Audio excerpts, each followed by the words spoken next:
अविनाश जी नमस्कार। नमस्कार, कैसे हैं आप? वंदे मातरम। एकदम बढ़िया है, वंदे मातरम। क्या है 11 ब्रदर्स? 11 ब्रदर्स तो एक नाम ही है, इसके अलावा तो कुछ नहीं है।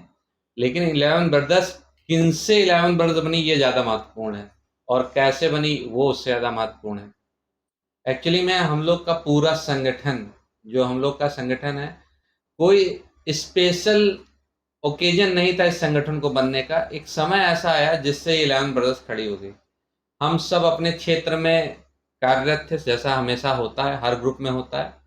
और एक दिन ऐसा आया जब हम सब एक साथ होके कुछ एक ऐसे मिशन पे निकल गए जहां से 11 ब्रदर्स का निर्माण हो गया।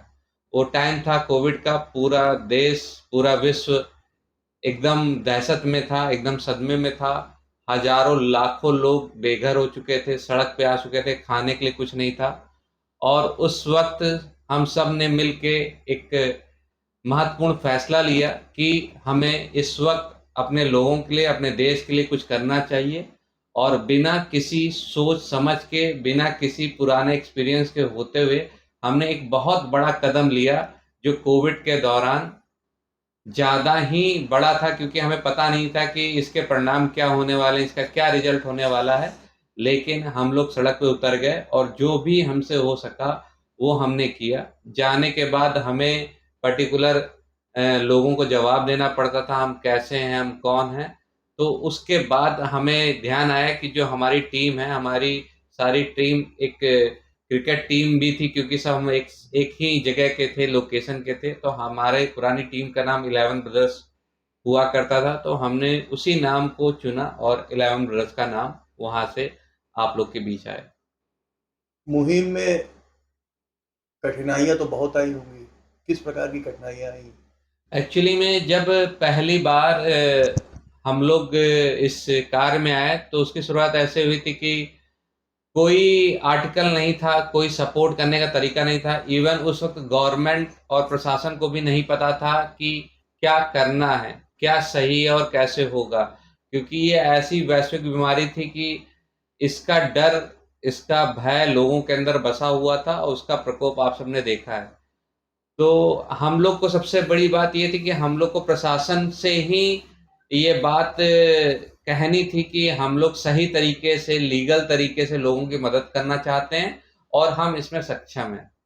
रायबली प्रशासन ने उसका संज्ञान लिया और हम लोग को वो पावर दिए, वो राइट दिए, जहां पर हम मार्केट में निकल के जो भी सही तरीका है, सही गाइडेंस है, जो दिशा निर्देश है, उसके अकॉर्डिंग हम लोगों को कैसे मदद कर सकें, उसमें सपोर्ट किया। लेकिन जब ये इनिशियल स्टेज था तब ये नहीं था। हम लोग को जाके बात करनी पड़ी, कई जगह हम लोग की गाड़ियां रोकी गई, कई और विवादों से हम लोग को रूबरू होना पड़ा। लेकिन फाइनली हम लोग का उद्देश्य सही था, जिसको सभी ने अप्रिशिएट किया, और हम आगे बढ़ते चले गए। और आज तक हम लगातार उस कार्य में बराबर योगदान दे रहे हैं।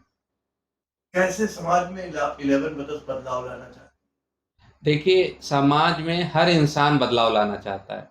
हर इंसान के मन में यह भावना है कि हम दुनिया में कुछ ऐसा करें जो देश हित के लिए हो, जो हमसे जुड़ा हो, या हमारे लिए किया गया हो, या हमारे द्वारा किया गया हो। हर पिक्चर देखने के बाद, हर इंसान को देशभक्ति की पिक्चर देखने के बाद वो मोटिवेट हो जाता है।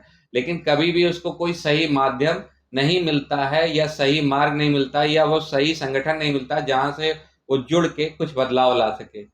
इसी तरह से हम लोग भी थे, टूटे हुए थे, बिखरे हुए थे। लेकिन फाइनली हम लोग एक गठबंधन में आए, एक सर्किल बना जहां से ये डिसाइड हुआ कि हम लोग लगातार काम को करते रहेंगे। तो अनेकों तरीके हैं जिससे हम देश को बदलना चाहते हैं, लेकिन जो जड़ है, जो नींव है, वो है एजुकेशन।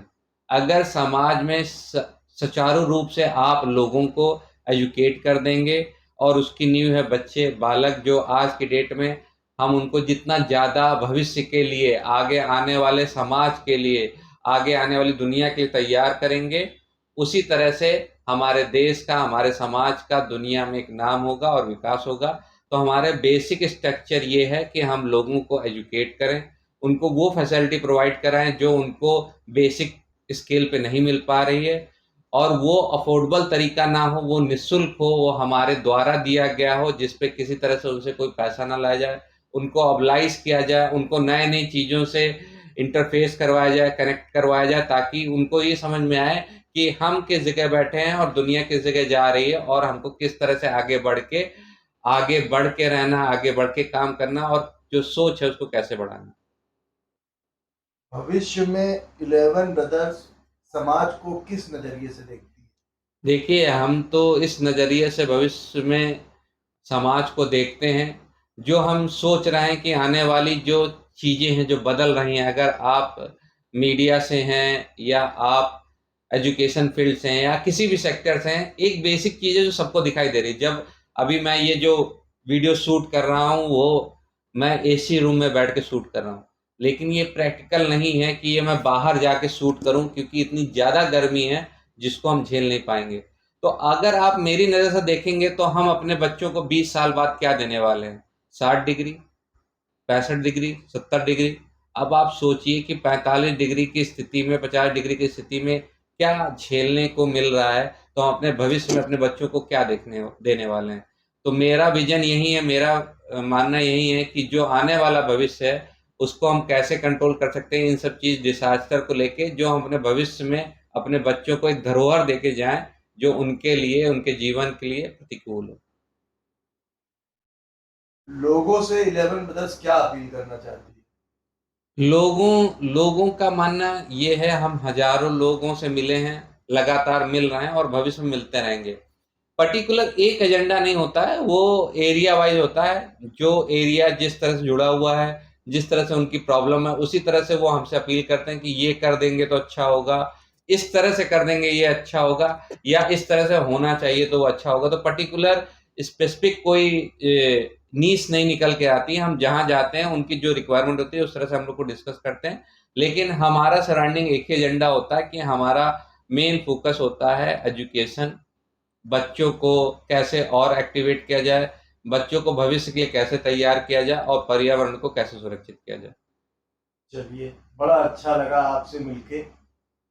ईश्वर आपकी मनोकामना और 11 ब्रदर्स की मनोकामना ऐसी ही पूरी करती रहे। बहुत बहुत धन्यवाद। धन्यवाद।